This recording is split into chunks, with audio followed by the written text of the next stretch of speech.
Hi friends, എന്തൊക്കെയുണ്ട് വിശേഷം? എല്ലാവർക്കും സുഖമല്ലേ? ഞാനിന്നിവിടെ ഉണ്ടാക്കുന്ന തേങ്ങ ചുട്ടരച്ച ചമ്മന്തിയാണ്. അടുപ്പിലാണ് തേങ്ങ ചുട്ടെടുക്കേണ്ടത്. അടുപ്പില്ലാത്തവർക്കും ഈ ചമ്മന്തി ഉണ്ടാക്കാം. അതിന് ഞാൻ ട്രിക്ക് ഈ വീഡിയോയിൽ പറയുന്നുണ്ട്. വീഡിയോ മുഴുവനായിട്ടും കാണണം. കാണാൻ അത്ര രസമില്ലെങ്കിലും കഴിക്കാൻ സൂപ്പർ ടേസ്റ്റാണ് കേട്ടോ. ഇനി നമുക്ക് വീഡിയോയിലേക്ക് കിടക്കാം. ആദ്യം ചമ്മന്തി ഉണ്ടാക്കാൻ ആവശ്യമായിട്ടുള്ള സാധനങ്ങൾ എന്തൊക്കെയാണെന്ന് നമുക്ക് നോക്കാം. ഞാൻ കുറച്ച് തേങ്ങ കൊത്ത് ഇവിടെ എടുത്ത് വെച്ചിട്ടുണ്ട്. 4-5 വറ്റൽമുളകും, ഒരു ചെറിയ കഷ്ണം വാളം പുളിയും, പിന്നെ 3 കറിവേപ്പിൻ്റെ ഇലയും, ആവശ്യത്തിന് ഉപ്പും. നമുക്ക് ചുട്ടെടുക്കാം. അടുപ്പുള്ളവർക്ക് അതിൽ ചുട്ടെടുക്കാം. അല്ലാത്തൊരു പപ്പടക്കമ്പിയിൽ കുത്തിയിട്ട് ഗ്യാസിൽ ഇതേപോലെ കാണിച്ചാൽ മതി. അതും അല്ലെങ്കിൽ ഒരു ചട്ടിയിൽ ഗ്യാസിൽ വെച്ച് വറുത്തെടുക്കാം. പക്ഷേ ചുട്ടെടുക്കുന്ന ടേസ്റ്റ് ഉണ്ടാവില്ല. അതിന് ഇതുപോലെ തന്നെ ചെയ്താൽ മതി.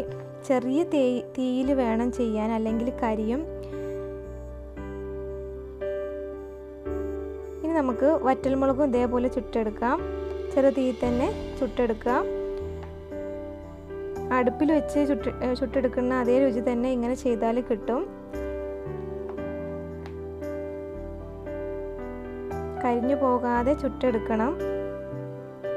ഇനി നമുക്ക് ഇതെല്ലാം കൂടെ മിക്സിയിൽ അരച്ചെടുക്കാം. ആദ്യം ഞാൻ വറ്റൽമുളകാണ് ഇട്ട് കൊടുക്കണം. അതിലേക്ക് ഉപ്പും ചേർത്ത് കൊടുക്കുക. കല്ലുപ്പാണ് ചേർക്കുന്നത്. കല്ലുപ്പാവുമ്പോൾ പെട്ടെന്ന് അരഞ്ഞു കിട്ടും. ഇനി ഇതിലേക്ക് നമ്മൾ തേങ്ങാക്കൊത്തും കറിവേപ്പിൻ്റെ ഇലയും പുളിയും കൂടെ ചേർത്ത് നമുക്കൊന്ന് അടിച്ചെടുക്കാം.